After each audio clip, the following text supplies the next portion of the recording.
তারই অংশ হিসেবে আপনারা জানেন আল্লামা আব্দুল্লাহিল কাফি আল কুরাইশি রাহিমাহুল্লাহর স্বপ্ন ছিল বল্লাতে একটা উন্নত মানের কওমি মাদ্রাসা প্রতিষ্ঠিত হবে, কিন্তু সেই স্বপ্ন আমরা বাস্তবায়ন করতে পারিনি। এটা আমাদের কোনো না কোনো ব্যর্থতা রয়েছে। সম্মানিত উপস্থিতি, অবশেষে যাই হোক আলহামদুলিল্লাহ আমাদের বল্লা তাহফিজুল কোরআন ইসলামিয়া মাদ্রাসা প্রতিষ্ঠিত হয়েছে এবং গত বছর থেকে কওমি চালু করা হয়েছে। এবছর আরেকটা ক্লাস খুলে, আগে ছিল ক্লাস 3 পর্যন্ত, আরেকটা বাড়িয়ে ক্লাস 4 পর্যন্ত করা হয়েছে।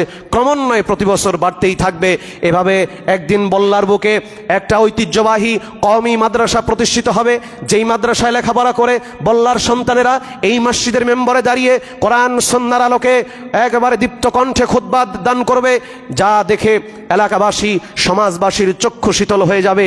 সেই দিনের অপেক্ষা আমাদের করতে হবে এবং আমাদের এই প্রতিষ্ঠানকে এগিয়ে নেওয়ার জন্য সার্বিক সহযোগিতা করতে হবে।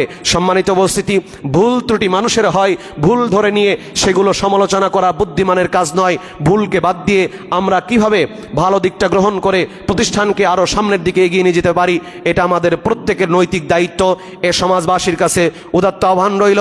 আল্লামা আব্দুল্লাহিল কাফি আল কুরাইশি রাহিমাহুল্লাহর প্রতিষ্ঠিত অত্র এলাকাবাসী যারা ছিলেন, মুরব্বিয়ান একরাম যারা ছিলেন, এই সমাজের যারা বিজ্ঞ আলেম ছিলেন, তাদেরকে নিয়ে যেই একটি ঐতিহ্যবাহী সমাজ প্রতিষ্ঠিত হয়েছিল, এই সমাজ আসলে একটা বড় ঘাটতি রয়ে গেছে।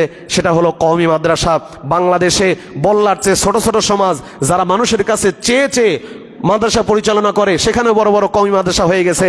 অথচ আলহামদুলিল্লাহ বল্লা মানুষের আল্লাহ পাক রব্বুল আলামিন নিয়ামত দান করেছেন, আর্থিকভাবে স্বয়ংসম্পন্ন অভিজাত এলাকা, সম্মানের দিক থেকে কোনো কমতি নাই, অর্থের দিক থেকে কমতি নাই, শিক্ষিত মানুষের দিক থেকে কমতি নাই। আল্লাহ পাক সব দিক থেকে বল্লাবাসীকে সম্মানিত করেছেন।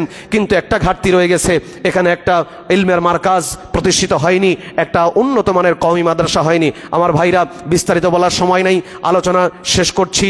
আপনাদেরকে এতটুকু আহ্বান করব, আপনারা হিংসা বিদ্বেষ ভুলে গিয়ে কাঁধে কাঁধ মিলিয়ে, বুকে বুক মিলিয়ে আল্লামা আব্দুল্লাহিল কাফি আল কুরাইশি রাহিমাহুল্লাহর সেই স্বপ্ন বাস্তবায়নে এবং ইসলামের খুঁটিকে মজবুত করার লক্ষ্যে এবং আমাদের ভবিষ্যৎ প্রজন্মকে আলেম প্রজন্ম তৈরির লক্ষ্যে আমরা এই কওমি মাদ্রাসাকে আরও বেগবান করব। আরও জোরালোভাবে এটা কিভাবে সুন্দর করা যায়, প্রতিষ্ঠিত করা যায়, উন্নত মানের আধুনিক মানের করে গড়ে তোলা যায়, সেই চেষ্টা করব। এই চেষ্টা আমাদের সবাইকে অংশগ্রহণ করতে হবে আর্থিকভাবে। সম্মানিত উপস্থিতি, গত জুমায় বলেছিলাম যে আমাদের তাহফিজুল কোরআন ইসলামী মাদ্রাসা মাহফিলের তারিখ নির্ধারণ করা হয়েছে আগামী 17ই ফেব্রুয়ারি রোজ সোমবার। এই মাহফিলে আপনারা গত বছর যেভাবে স্বতঃস্ফূর্তভাবে একেবারে মাহফিলের প্রথম থেকে শেষ পর্যন্ত বসেছিলেন, আলহামদুলিল্লাহ অত্যন্ত আনন্দদায়ক একটা দৃশ্য ছিল। আমাদের সমাজের মুসল্লিরা এত স্বতঃস্ফূর্তভাবে ছিলেন প্রথম থেকে শেষ পর্যন্ত।